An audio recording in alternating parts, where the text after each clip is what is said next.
Hey guys, welcome back to YouTube channel jobs update point. So आज के इस video lecture में हम लोग डिस्कस करेंगे J and K reorganisation act के ऊपर। क्योंकि अगर बात की जाए जम्मू कश्मीर पुलिस के सब इंस्पेक्टर की, तो 5 से 7 नंबर के क्वेश्चंस जो है वो एग्जामिनेशन में सिर्फ इस पर्टिकुलर टॉपिक से आपको देखने को मिले थे। और अब रिसेंटली जो है फिर से शेड्यूल निकल चुका है, नए एग्जाम्स डेट्स जो है वो निकाली गई हैं। इसी दौरान जो है इस एमसीक्यूज के लेक्चर में J and K reorganisation act को जो है मैं खत्म करने की पूरी कोशिश करूंगा कि इन तमाम एमसीक्यूज में आप लोगों का J and K reorganisation act में खत्म कर दूं। क्योंकि तमाम क्वेश्चंस के साथ में एक्सप्लेनेशन भी जो है यहाँ पे इस वीडियो के माध्यम से आपको दूंगा। क्योंकि मुझे पता है कि अगर मैं J and K reorganisation act के ऊपर टॉपिक लेकर आता हूँ, लेक्चर लेकर आता हूँ, तो it will consume a lot of time. तो यहाँ पे मैं आपको एमसीक्यूज के साथ साथ ये भी बता दूंगा कि J and K reorganisation act 2019 से कितने क्वेश्चंस जो हैं वो एग्जाम में राइज हुए हैं। बट लिटिल बिट इंट्रोडक्शन देते हुए बताना चाहूंगा कि जे एंड के स्टेट जो है उसको यूटीज में कन्वर्ट किया गया, जिसमें 2 यूटीज बनाई गई, union territory of Ladakh and union territory of Jammu and Kashmir.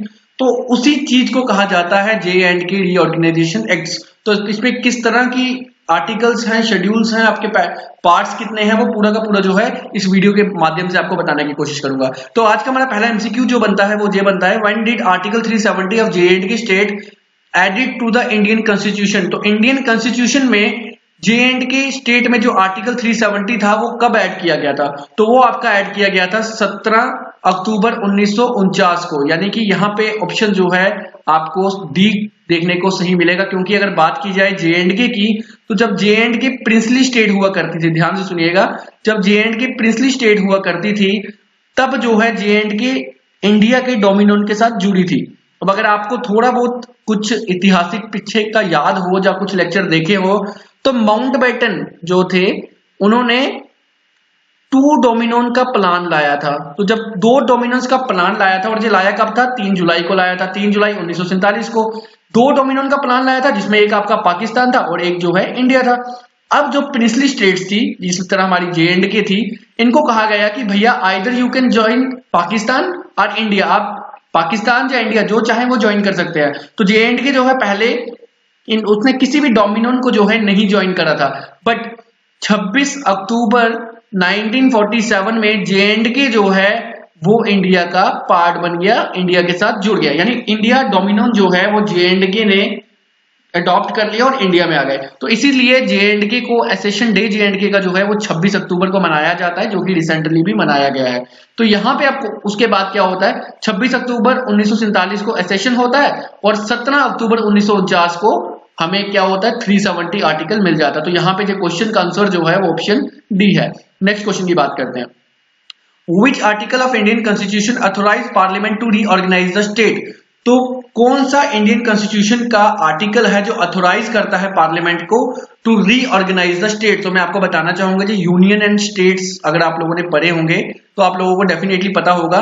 तो जो आर्टिकल 3 होता है आपका, आर्टिकल 3 जो है वो किसी भी स्टेट को रीऑर्गेनाइज कर सकता है। अगर आर्टिकल 1 की बात करें तो यहाँ पे सिर्फ भारत नाम रहता है, ठीक है, इंडिया भारत जो है जो नाम है आर्टिकल 1 में। आर्टिकल 2 में आप किसी जो है यूटी को कन्वर्ट करके स्टेट बनाते हैं, उसको जोड़ते हैं, या किसी बाहर की स्टेट को जोड़ते हैं अपने साथ, तो वो आर्टिकल 2 में आता है। और आर्टिकल 3 में जो है आप किसी भी स्टेट की टेरिटरी को चेंज कर सकते हैं, उसका नाम चेंज कर सकते हैं।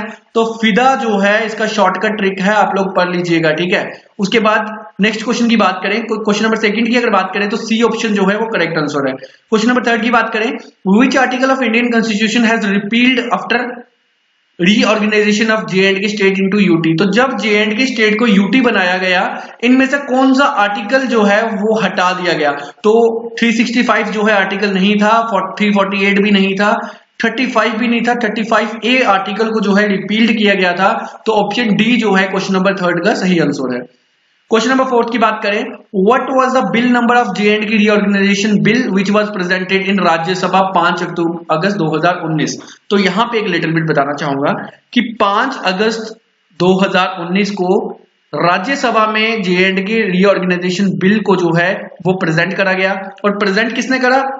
Honourable home minister Amit Shah ji ने किया, इसी का ध्यान रखेंगे। उसके बाद 6 अगस्त को सेम बिल जो है वो लोकसभा में प्रेजेंट होता है और वहां पे पास होता है।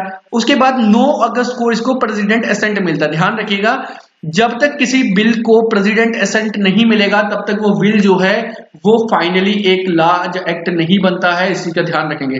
ठीक है, तो यहाँ पे क्या होता है, यहाँ पे क्वेश्चन क्या राइज किया गया है उसको डिस्कस करते हैं। क्वेश्चन पे पूछा गया था कि कौन सा बिल नंबर था जो कि जे.एंड.के रीऑर्गेनाइजेशन एक्ट का बिल था, तो वो बिल नंबर आपका 29 ऑफ 2019 था, यानी ऑप्शन डी जो है वो क्वेश्चन नंबर 4 का करेक्ट आंसर रहेगा। क्वेश्चन नंबर 5 की बात करें, how many central laws applicable to J and K UT after reorganisation, तो जब स्टेट से आप यूटी बना देते हैं तो वहां पे पूछा गया है कि कौन कौन से जो है सेंट्रल लॉज जो है वो एप्लीकेबल हुए हैं जे.एंड.के में स्टेट से यूटी बनने के बाद, तो वो कुल मिला के आपके 106 सेंट्रल लॉज जो हैं वो एप्लीकेबल हुए हैं जे.एंड.के यूनियन टेरिटरी में, और 153 जो है वो स्टेट लॉज कैंसिल हुए हैं, ध्यान रखिएगा इतना, और 11 गवर्नर लॉज जो हैं हमारे वो कैंसिल किए गए हैं। तो अब आई होप जो है आप लोगों को मैं एकदम लैंग्वेज अपनी डोगरी लैंग्वेज की भी कुछ लाइंस यूज कर रहा हूं तो अच्छे से क्लियर हो पा रहा होगा। तो चलिए क्वेश्चन नंबर 6 की बात करें, how many state laws repealed after implementation of J and K reorganisation act 2019, तो रिसेंटली अभी आपको मैंने बताया 153 स्टेट लॉज को जो है वो कैंसिल किया गया था, तो ऑप्शन डी जो है क्वेश्चन नंबर 6 का करेक्ट आंसर रहेगा। क्वेश्चन नंबर 7 की बात करें, the J and K reorganisation bill under article 3 of Indian constitution presented in the parliament, the article 3 belongs to which part of Indian constitution, तो पार्ट कौन से पार्ट में जो है आर्टिकल 3 आता है आपका, वो यहाँ पे पूछा गया है, तो वो आपका आता है पार्ट 1 में, तो ऑप्शन सी जो है वो करेक्ट आंसर रहेगा इस क्वेश्चन का। नेक्स्ट बात करें, the J and K reorganisation bill was presented to Rajya Sabha on 5 August 2019 by which minister, तो यहाँ पे जो है आपके मैंने आपको ऑलरेडी बता दिया, honourable home minister Amit Shah ji द्वारा जो है इस बिल को प्रेजेंट किया गया था, तो ऑप्शन सी जो है क्वेश्चन नंबर 8 का करेक्ट आंसर रहेगा। क्वेश्चन नंबर 9 की बात करें, when did J and K reorganisation bill got president assent, तो प्रेसिडेंट एसेंट कब मिला, याद रखिए 5, 6 और 9, 5 को राज्यसभा, 6 को लोकसभा और 9 को प्रेसिडेंट एसेंट, तो 9 अगस्त 2019 को जो है प्रेसिडेंट एसेंट मिला था जे.एंड.के रीऑर्गेनाइजेशन बिल को। तो चलिए क्वेश्चन नंबर 10 की अब बात करें, क्वेश्चन नंबर 10 रहेगा, which part of J and K reorganisation act tells about the reorganisation of the state of the Jammu and Kashmir, तो जे.एंड.के रीऑर्गेनाइजेशन एक्ट का कौन सा पार्ट है जो reorganisation of state of J and K जो है बताता है, तो वो आपका पार्ट 2 है, इस चीज का ध्यान रखेंगे। अगर पार्ट 1, पार्ट 2, पार्ट 3, पार्ट 4 की क्लियरली बात करें तो पार्ट 1 में आपकी जो है प्रीलिमिनरी आ जाती है, जिसमें आपकी डेफिनेशंस आ जाती हैं। पार्ट 1 में जो है जे.एंड.के ऑर्गेनाइजेशन एक्ट का आपका प्रीलिमिनरी आ जाती है जिसमें डेफिनेशंस होंगी। पार्ट 2 में आपके जो है वो होगा reorganisation of state of J and K. Part 3 की अगर मैं बात करूं तो पार्ट 3 में आपके लेजिस्लेचर कैसा होगा, रिप्रेजेंटेशन ऑफ लेजिस्लेचर जो है आपका पार्ट 3 में आएगा। पार्ट 4 की मैं बात करूं तो यहाँ पे यूटी ऑफ लद्दाख आती है, जिसमें लद्दाख का एडमिनिस्ट्रेशन कैसा होगा वो बताया जाता है। तो यहाँ पे अगर इस क्वेश्चन की बात करें तो पार्ट 2 जो है वो करेक्ट आंसर रहेगा। क्वेश्चन नंबर 11 की बात करेंगे, how many sections are there in J and K reorganisation act, तो याद रखिएगा 103 सेक्शंस हैं, 14 पार्ट्स हैं और 5 हमारे पास शेड्यूल है, ठीक है, इसी का ध्यान रखेंगे। तो यहाँ पे क्या है 103, ऑप्शन डी जो है करेक्ट आंसर है क्वेश्चन नंबर 11 का। क्वेश्चन नंबर 12 की बात करें, how many parts are there in J and K reorganisation act, तो मैंने अभी आपको बताया 14 पार्ट्स आपके पास है, तो ऑप्शन सी जो है करेक्ट आंसर रहेगा। क्वेश्चन नंबर 13 की बात करेंगे, how many schedules are there in J and K reorganisation act, तो कुल मिला के हमारे पास 5 शेड्यूल्स हैं, तो इनके बारे में भी हम क्लियरली यहाँ पे इस वीडियो में मैं मेंशन कर लूंगा। तो आई होप आप लोगों को जो है पूरी चीजें क्लियर हो रही होंगी यहाँ पे। क्वेश्चन नंबर 14 की बात करूं, which section of J&K Reorganization Act 2019 deals with the formation of UT with legislature, तो union territory of Jammu and Kashmir with legislature आपका कौन सी सेक्शन बताती है, तो वो आपकी सेक्शन 5 बताती है, इस चीज का ध्यान रखें। 4 सेक्शन बताती है आपकी कि formation of union territory of Ladakh without legislature, वो 4 में आता है, बट 5 में जो है आपका J&K का जो है लेजिस्लेचर के साथ आता है। उसी के साथ में नेक्स्ट बात करेंगे, which section of J&K Reorganization Act 2019 deals with the seat of J&K UT at Rajya Sabha, तो याद रखिएगा सेक्शन 10 जो है वो बताती है कि राज्यसभा में J&K को सीट्स दी जाएंगी। तो कितनी सीट्स दी जाएंगी वो वीडियो के कमेंट बॉक्स में कमेंट करके बताइएगा। लोकसभा की 5 दी गई हैं J&K को, 1 दी गई है लद्दाख को, तो अब राज्यसभा की कितनी दी गई है और वो यहाँ पे बता दीजिएगा। लद्दाख में राज्यसभा की 0 है और J&K में कितनी है इतना सर्च करके बताइए जल्दी जल्दी और वीडियो के कमेंट बॉक्स में बता लीजिएगा। चलिए आगे, how many seats for Lok Sabha allotted to J&K UT, तो कुल मिला के हमें 5 सीट जो है दी गई हैं और 1 सीट जो है वो लद्दाख को दी गई है। यहाँ पे मैं ऑलरेडी आपको जो आंसर इसका बता चुका हूं। तो चलिए अगला क्वेश्चन डिस्कस करते हैं। नेक्स्ट क्वेश्चन हमारा आता है, Which article of Indian Constitution deals with the administrator appointed for J&K UT? तो Jammu and Kashmir union territory का एडमिनिस्ट्रेटर होना चाहिए, वो किस पार्ट में बताया गया है? तो वो आपका करेक्ट आंसर रहेगा आर्टिकल 239। तो ऑप्शन डी जो है करेक्ट आंसर रहेगा। अब देखिए बच्चे बहुत सी गलतियां कर जाते हैं। क्या गलतियां कर जाते हैं? वो 239A उन्होंने पढ़ा होता है कि पौंडुचेरी का जो है पूरा का पूरा जो एडमिनिस्ट्रेटर जिस तरह से है एडमिनिस्ट्रेशन वो J&K में होगी, तो वो 239 को क्लिक कर देते हैं। बट यहाँ पे एडमिनिस्ट्रेटर की बात की गई है, ना कि एडमिनिस्ट्रेशन की बात की गई है, तो उस अकॉर्डिंगली आपका 239 आएगा, आर्टिकल 239। और उसी के साथ में नेक्स्ट क्वेश्चन देख लीजिए, आपको यहाँ पे क्लियर हो जाएगा। The dash article which are applicable to the union territory of Puducherry shall be applicable to the union territory of J&K। तो यहाँ पे कौन सा आर्टिकल है जो पौंडुचेरी में एप्लीकेबल है? वही आर्टिकल जो है वो J&K रीऑर्गेनाइजेशन एक्ट में भी है और एप्लीकेबल भी है, तो वो आपका 239A आ जाता है, जो कि ऑप्शन सी है। तो आई होप आप लोगों को डिफरेंस पता चल गया होगा कि 239A और 239 आर्टिकल के बीच का क्या डिफरेंस है।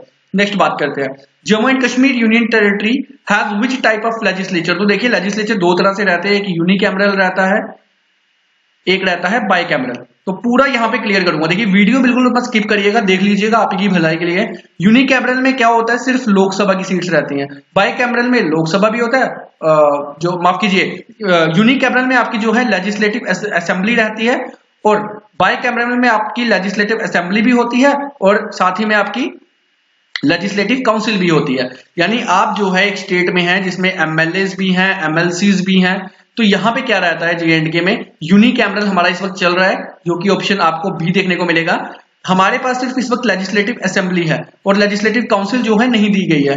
एक चीज का ध्यान रखें सभी कि J&K में अगर हमें लेजिस्लेटिव काउंसिल चाहिए तो इंडियन कॉन्स्टिट्यूशन के आर्टिकल 368(2) के अकॉर्डिंगली हम लोग जो है डिमांड कर सकते हैं, लेजिस्लेटिव असेंबली डिमांड कर सकती है लेजिस्लेटिव काउंसिल की। But right now we have only unicameral legislature. तो हमारे पास यूनिकैमरल यानी हमारे पास सिर्फ लोकसभा माफ कीजिए लेजिस्लेटिव असेंबली ही जो है इस वक्त हमारे पास है। नेक्स्ट क्वेश्चन की बात करेंगे, क्वेश्चन 20 की, which section of J&K reorganisation act deals with the SC and ST seats in legislative assembly of J&K UT? तो याद रखिएगा आर्टिकल सेक्शन 14(6) जो है वो आपको बताती है SC और ST के बारे में J&K रीऑर्गेनाइजेशन एक्ट की। तो 14(6) कहां पे? ऑप्शन बी जो है आपका करेक्ट आंसर है। 15 की बात करूं तो वुमेन्स के बारे में बताती है। वुमेन्स की बात करें तो कुल मिला के कितनी सीट्स रिजर्व्ड है वुमेन्स के लिए? 2 सीट्स रिजर्व्ड है। याद रखिएगा क्वेश्चन आया था जम्मू कश्मीर पुलिस के सब इंस्पेक्टर के एग्जाम में, और वो 239A और 239 के ऊपर भी जो है क्वेश्चन आपको पूछा गया था जम्मू कश्मीर पुलिस के सब इंस्पेक्टर के एग्जाम में। चलिए आगे, 14(2) जो है वो आपकी एडमिनिस्ट्रेटर बताती है कि J&K में जो है वो एडमिनिस्ट्रेटर होना चाहिए, वो जो है आपकी बताती है 14(2) में, और लेजिस्लेटिव असेंबली होनी चाहिए। 16 आपकी जो है क्वालिफिकेशन बताती है मेंबर्स की। चलिए आगे क्वेश्चन नंबर 21 की बात करते हैं, which section of J&K reorganisation act deals with the duration of legislative assembly? तो याद रखिएगा 15 जो है वुमेन्स की बताती है, वुमेन्स के बारे में बताती है, उनको सीट्स मिलेंगी। 16 आपकी क्वालिफिकेशन बताती है, 17 आपका टेन्योर बताता है। याद रखिएगा, तो यहाँ पे आर्टिकल सेक्शन 17 जो है वो करेक्ट आंसर है। सेक्शन 47 की बात करूं तो ऑफिशियल लैंग्वेज बताता है 47, याद रखिएगा ऑफिशियल लैंग्वेज 47 बताता है। 51 जो है वो बताता है लेजिस्लेटिव असेंबली के बारे में, और आपकी सेक्शन 22 जो है वो आपके स्पीकर और डिप्टी स्पीकर के माफ कीजिए यहाँ पे जो है LG को लेफ्टिनेंट गवर्नर है जो यूनियन टेरिटरी का, उसको जो है जो लेजिस्लेटिव असेंबली है वहां पे जो है एड्रेस करना होता है फर्स्ट टाइम में। चलिए आगे क्वेश्चन नंबर 22 की बात करें, which section of J&K act deals with the oath and affirmation? तो याद रखिएगा शेड्यूल जो हमारा J&K का है वो 4 है। 4 शेड्यूल में ओथ एंड अफर्मेशन होती है, बट यहाँ पे पूछी गई है सेक्शन, तो आपकी इनमें से कौन सी सेक्शन है जिसमें ओथ एंड अफर्मेशन बताया जाता है? तो वो आती है सेक्शन 24। तो यहाँ पे आपको करेक्ट आंसर 24 रहने वाला है। नेक्स्ट बात करेंगे, which section of J&K reorganisation act deals with the voting in assembly? तो इनमें से कौन सी सेक्शन है J&K रीऑर्गेनाइजेशन एक्ट की जो वोट के बारे में बताती है असेंबली में? तो वो आपकी आती है सेक्शन 25। तो ऑप्शन जो है बी सही रहेगा क्वेश्चन नंबर 23 का। 24 की बात करें, which section of J&K reorganisation act gives special powers to lieutenant governor to promulgate ordinance during the recess of legislation assembly? तो 6 महीने तक का रह सकता है, जो कि यहाँ पे क्वेश्चन पे आपको पूछा गया है सेक्शन के बारे में। तो सेक्शन आपको यहाँ पे जो बतानी है वो है आपकी 52 सेक्शन, ऑप्शन सी जो है वो करेक्ट आंसर है। सेक्शन 52 जो है वो लेफ्टिनेंट गवर्नर को इंपावर करती है कि वो प्रोमुलेट करे ordinance during the recess of legislative assembly. चलिए आगे, which part of J&K reorganisation act deals with the delimitation of constituencies. तो पार्ट 5 जो है बताता है डिलिमिटेशन कॉन्स्टिट्यूएंसीज के बारे में। फर्स्ट आपका प्रीलिमिनरी बताता है, सेकंड आपका रीऑर्गेनाइजेशन ऑफ J&K बताता है, थर्ड की अगर मैं बात करूं तो थर्ड पार्ट आपका लेजिस्लेचर कैसा होगा उसके बारे में बताएगा, फोर्थ यूटी ऑफ लद्दाख के बारे में बताता है, और फिफ्थ पार्ट जो है आपका वो बताता है डिलिमिटेशन ऑफ कॉन्स्टिट्यूएंसीज। तो पार्ट 5 जो है इसका करेक्ट आंसर रहेगा। चलिए आगे अब नेक्स्ट क्वेश्चन की बात करते हैं। नेक्स्ट क्वेश्चन हमारा रहेगा, who was the head of delimitation commission. देखिए 6 मार्च 2020 को डिलिमिटेशन कमेटी को फ्रेम किया गया J&K यूटी में सीट्स को चेक करने के लिए। तो सीट्स जो चेक हुई हैं वो 2011 के सेंसस से हुई है, याद रखिएगा। सीट्स इंक्रीज हुई हैं, ध्यान रखिएगा इतना, सीट्स जो है वो इंक्रीज हुई हैं और 2011 के सेंसस पे बेस में हुई हैं। और अगर आपसे कोई पूछे इंडियन कॉन्स्टिट्यूशन के किस आर्टिकल के तहत डिलिमिटेशन होती है तो वो आर्टिकल 82 के बाद होती है। तो आर्टिकल जो कमेटी फ्रेम होती है डिलिमिटेशन की, वो जो है वो प्रेसिडेंट द्वारा ही जो है कंस्टिट्यूट की जाती है। तो चलिए यहाँ पे 6 मार्च 2020 को 3 मेंबरी कमेटी बनी थी और यहाँ पे क्या क्वेश्चन पूछा गया कि उस कमेटी का हेड कौन था। तो उस कमेटी में 3 मेंबर थे, सुशील चंद्रा भी थे, के शर्मा भी थे, राजीव कुमार जो है वो नहीं थे क्योंकि जो करंट चीफ इलेक्शन कमीशन है, याद रखिएगा। पहले कौन थे? Sushil Chandra chief election commission थे, बट आज की डेट में राजीव कुमार आपके चीफ इलेक्शन कमीशन आते हैं। और हेड की बात करें तो रंजना प्रसाद देसाई जो है वो हेड थे। तो ऑप्शन डी जो है करेक्ट आंसर है क्वेश्चन नंबर 26 का। जो रिटायर्ड जज है, याद रखेंगे, रिटायर्ड जज हैं सुप्रीम कोर्ट के। चलिए आगे नेक्स्ट बात करते हैं क्वेश्चन नंबर 27 की। How many members were there in delimitation commission. तो मैंने आपको बता दिया 3 मेंबर्स थे, नाम भी बता दिया, सुशील चंद्रा, के शर्मा और एस रंजना देसाई। तो यहाँ पे जो है क्वेश्चन नंबर 27 का बी ऑप्शन सही रहेगा। नेक्स्ट बात करेंगे, how many assembly seats have been increase from Jammu division after delimitation. तो याद रखिएगा पहले जो है जम्मू में कुल मिला के 36 सीट हुआ करती थी, 46 कश्मीर में हुआ करती थी। अब यहाँ पे डिलिमिटेशन के बाद 6 सीट्स बढ़ाई गई हैं। यहाँ पे माफ कीजिए जो है यहाँ पे 37 थी पहले, तो 6 सीट्स बढ़ाई गई, 43 जम्मू में हो चुकी हैं और 1 सीट जो है वो कश्मीर के लिए बढ़ाई गई है, 47 जो है वो कश्मीर में हो चुकी हैं। तो कुल मिला के बताया पूछा गया यहाँ पे कि कितनी सीट्स इंक्रीज हुई हैं। तो यहाँ पे जो है आपकी 6 सीट्स इंक्रीज हुई हैं। तो ऑप्शन डी जो है करेक्ट आंसर है इस क्वेश्चन का। जम्मू में, याद रखिएगा जम्मू डिवीजन में, कश्मीर में सिर्फ 1 ही हुई है। नेक्स्ट है, how many seats has been reserved for Kashmiri Pandit. तो डिलिमिटेशन कमीशन जो आई उन्होंने कश्मीरी पंडित के लिए 2 सीट रिजर्व रखी। तो ऑप्शन बी जो है करेक्ट आंसर है। और एसटी के लिए कुल मिला के 9 सीट्स को रिजर्व रखा गया। तो चलिए आगे चलते हैं। नेक्स्ट क्वेश्चन है आपका, under which article of Indian constitution the parliament enacts the delimitation after every census. तो आर्टिकल 82 है जो इंडियन कॉन्स्टिट्यूशन का है, जिसमें पार्लियामेंट जो है कॉन्स्टिट्यूएंट असेंबली जो है वो इंडियन कॉन्स्टिट्यूशन जो है वो डिलिमिटेशन कमेटी को फ्रेम करता है सो डेट कि वो डिलिमिटेशन स्टेटस चेक कर पाए, सीट्स को जो है रिजर्व भी कर पाए और सीट्स को इंक्रीज भी कर पाए as per the census report. और याद रखिएगा सेंसस के बाद ही ये चीज होती है। और हमारा जो 2011 है का सेंसस हुआ है उसी के बेसिस में इस वक्त J&K की सीट्स को जो है इंक्रीज किया गया है। नेक्स्ट क्वेश्चन आता है, which section of J&K reorganisation act 2019 deals with the consolidated fund of J&K UT. तो कंसोलिडेटेड, देखिए 3 तरह के फंड रहते हैं, कंसोलिडेटेड, पब्लिक और आपका कंटीजेंट फंड। ये 3 फंड रहते हैं, आपको इसके बारे में पूरी नॉलेज होनी चाहिए। तो यहाँ पे क्या पूछा गया, कौन सी सेक्शन। तो मैं आपको बता दूं 67 आपका कंसोलिडेटेड देखती है, 68 आपका पब्लिक देखती है और 69 आपका कंटीजेंट देखती है। तो यहाँ पे पूछा गया है आपके कंसोलिडेटेड फंड के बारे में। तो 67 यानी ऑप्शन बी जो है वो करेक्ट आंसर है क्वेश्चन नंबर 31 का। क्वेश्चन नंबर 32 की बात करें, which section of J&K reorganisation act 2019 deals